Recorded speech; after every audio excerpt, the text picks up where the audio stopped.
Welcome to MLT with Dr. Naeem. Please subscribe our channel. Assalamu alaikum, dear viewers and students. نن چې زموږ کوم fifth number topics دی هغه به موږ وایو nucleic acid. چې nucleic acid څه دي او زموږ په باډي کې د هغه main function څه دی، د هغې type څه دي، نو دا ټول به موږ په دې ننني lecture کې discuss کوو. داسې خو چې څومره هم دا ټول topics دي دا خو چې په ډیټیل باندې وي نو په دې باندې دوه غنټو کې هم دا نه ختمېږي. خو زه تاسو ته صرف مینلی ستاسو د کورس اکارډینګ لیکچر ریکارډ کوم چې څومره هم تاسو کورس ریلیټډ دی، ستاسو کوم ریکمنډډ بک دی چې په هغې کې څه دي نو هغې ریلیټډ زه تاسو ته د هغې اکارډینګ زه تاسو ته لیکچر پریپیر کوم. نور خو داسې چې په دې باندې څومره ډیټیل کې ته لیکچر اخلي نو اخیستی کېږي. نو نیوکلیک ایسډ څه دي؟ Nucleic acid for the first time was isolated by Friedrich in 1869 from the nuclei of first cells.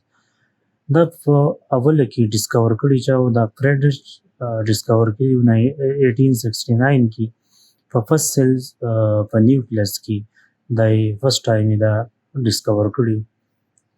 He called it nuclei and later on it was called nucleic acid because of acidic properties.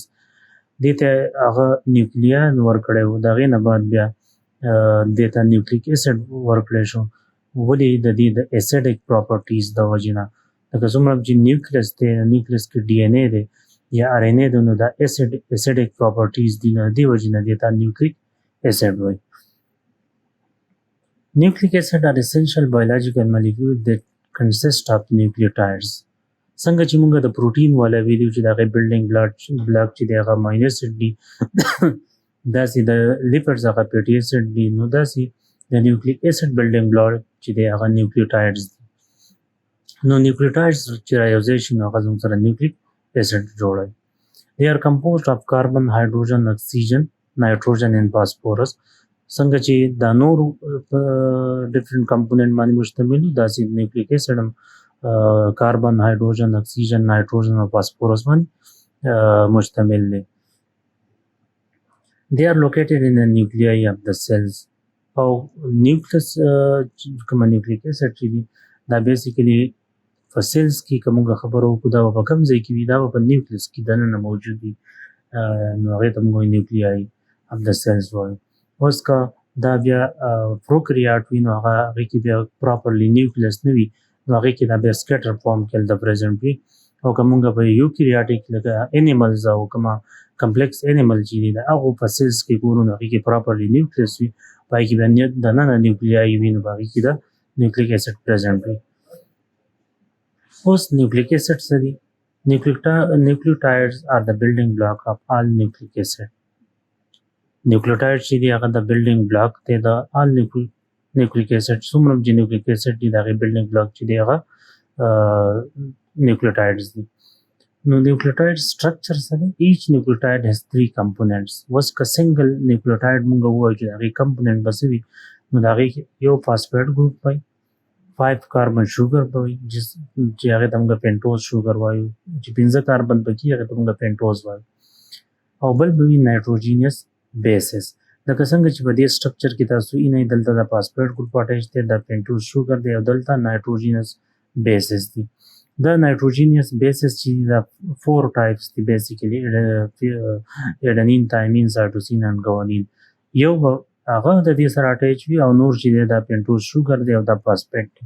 نو دا یو بیسک سټرکچر اف د نیوکلیوټایډز دی. او داسې ملټیپل سټرکچر چې رایوځای شي نو هغه څه جوړوي؟ نیوکلیک ایسډ جوړوي. هغه نیوکلیک ایسډ چې دی هغه بیا 2 ټایپس دي، یو ته موږ ډي این اے وایو، بل ته آر این اے وایو. نایټروجینیس بیسز چې دی هغه زموږ سره مینلی په 2 کې ډیوایډ شوي دي، یو ته موږ پیورین وایو، بل ته پایرمیډین وایو. پیورین انکلوډ ایډنین اینډ ګوانین. پیورین چې دی هغه ایډنین او ګوانین دي، او پایرمیډین چې دی هغه سایټوسین او تایمین دي. اوس زموږ سره د نیوکلیک ایسډ 2 ټایپس دي، یو ډي این اے دی، یو آر این اے دی. نو که ډي این اے وي نو په هغې کې به ایډنین، تایمین، ګوانین، سایټوسین وي. که چېرته دا آر این اے وي نو په دې کې به ایډنین، ګوانین، سایټوسین، تایمین په ځای به یوراسیلز وي. نو دا صرف دا یو ډفرنس پکې دی چې نایټروجینس بیس باندې نور دا یو بیسیک سټرکچر دی د نیوکلیوټایډ. د دې سره که اډنین اټیچ نو دا به یو نیوکلیوټایډز وي، که ګوانین سره اټیچ دا به بیا انادر نیوکلیوټایډز.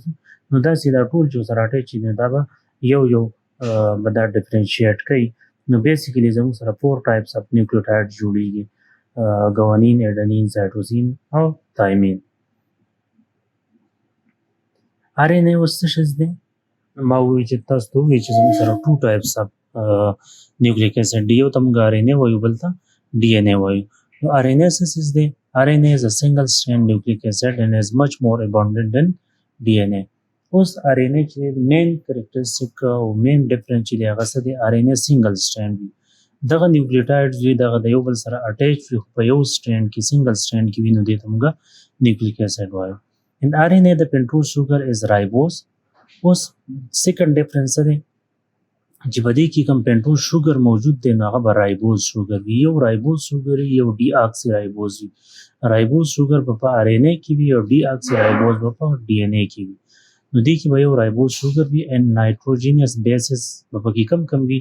اډنین به وي، ګوانین به وي، سایټوسین به وي او تایمین به نه وي، دغه په ځای به یوراسلز وي. نو دا په دې کې صرف ډیفرنس دی. رایبوسومل RNA دا اوس RNA بیا ټایپس دي او میجر جو ټایپس دي هغه 3 دي. هغه موږ وایو یو ته وایو چې رایبوسومل RNA rRNA. Ribosomal RNA چرته وي is located in the cytoplasm of cell where ribosome are found. Ribosomal RNA basically په cytoplasm کې present وي او دا د ټول نه زیات amount کې present وي. It comprise 75% of the total RNA. که په یو سیل کې موږ ټوټل RNA وګورو نو پای کې به 75% چې دی هغه رایبوسومل RNA دا د ټول نه زیات present وي. It is mainly responsible for the synthesis of protein او basically د دې responsible د دې functions دی د protein synthesis کوي. Messenger RNA carries genetic code and information for protein synthesis from DNA to ribosome. Basically چې څومره موږ په باډي کې فنکشن یا پروتین څه پروډوس کیږي دا غي مین انفارمیشن چې دی هغه په نیوکلیس کې په DNA کې موجود وي. DNA نه بیا RNA جوړ شي او هغه کوم RNA هغه میسنجر RNA هغه راشي سایټوپلازم ته.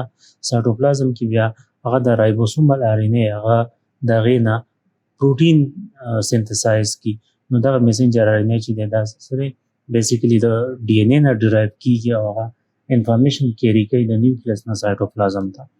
It comprises 5 to 10% of the total RNA or the total RNA the 5 to 10% part باندې present وي. لکه څومره موږ په یو سیلز کې ټوټل RNA وګورو نو په ټوټل RNA کې به 5 to 10% زموږ سره کوي messenger RNA وي. بل زموږ سره د transfer RNA. Transfer RNA translate the genetic code from messenger RNA and bring amino acid to the ribosome for protein synthesis. اوس د دې فنکشن هم چې دی دې سره بیسیکلی امینو اسید اټیچ یو هغه امینو اسید او ترانسفر RNA راځي او میسنجر RNA چې کوم کوډ دی هغه ریډ کوي او دغه سره امینو اسید اټیچ کوي. نو د دې فنکشن بیسیکلی دا دی. ایچ امینو اسید ریکګنایز بای ترانسفر RNA او دا موږ چې سپیسیفیک امینو اسید چې اټیچ کیږي دا غي بیسیک ډیپند پسوي په ترانسفر RNA وي. هغه ترانسفر RNA چې دی هغه راځي میسنجر RNA کې کوډ آئیډینټیفای کوي او دا غي سره سپیسیفیک امینو اسید اټیچ کوي. دا کار د څه دی؟ دا د ترانسفر RNA کار دی. ترانسفر RNA ورته ځکه موي چې دا د سایټوپلازم نه نیوکلیس د سایټوپلازم نه امینو اسید ترانسفر کوي سایت اف سنتھسس ته یا رایبوسوم ته. نو الته بیا دا څه وشي دغه امینو اسید چې دی هغه د بل امینو اسید سره اټیچ کوي او پروتین سنتھسس سٹارټ. نو دا الته خپل فنکشن کوي. It comprises of 10 to 15% of the total RNA. The یو سیل کې کوم ګورو ټوټل RNA نو دا ترانسفر RNA چې دا پکې د 10 نه د 15% پورې. دا بیسیکلی د RNA ټایپس دي لکه څنګه چې دا میسنجر RNA دی. دا RNA چې دا د DNA نه ډیرایو شي او دا انفارمیشن په دې کې پکې دا ډیفرنٹ کوډز دي. دا کلر چې تاسو تختاري دا د قدرې سلور نیوکلیوټایډز دي. دا چې دا رایبوسومل RNA دی او دا ترانسفر RNA دی. دا ترانسفر RNA د دې اپوزیټ وي لکه کدا ریډ دلته اټیچ دی نو دلته به دا د دې سره اټیچ کیږي. مین کدا ریډ اډنین دی نو دا به د ګوانین سره اټیچ کیږي. دا سایټوسین دی دا به تایمین سره اټیچ کیږي. نو او د دې سره د امینو اسید اټیچ وي نو دا څه کوي دا امینو اسید راوړي او د پروټین سنتھسس کې دا هیلپ اوټ کوي نو مینلی زموږ سره دا 3 RNA میجر ټایپس دي نور هم ټایپس شته هغه ستاسو د کورس اکارډینګ امپورټنټ نه دي نو ځکه هغه پکې ما انکلوډ نه کړم بیا د دې نه بعد دی DNA what is DNA and its function DNA is a double stranded and large nucleic acid was DNA چې دی double stranded دی او large nucleic acid دی in DNA the pentose sugar is deoxyribose اوس په هغې کې RNA کې چې کوم شوګر او هغه رایبوز هغه پینټوز دی خو هغه رایبوز او دا ډي اکسیرایبوز دی د دې په سیکنډ نمبر کار باندې کوم او ایچ ګروپ چې دی هغه د دې نه ریموو شوی نو ځکه دې ته موږ ډي اکسیرایبوز وایو او دې کې نایټروجینس بیسز کم بیسز به وي ایډنین به وي ګوانین به وي سایټوسین به وي تایمین به وي RNA کې موږ څه وایو چې یو ډیفرنس و څه پکې وایي کې یوراسیل د تایمین په ځای باندې یوراسیل وي function of DNA موږ وایو چې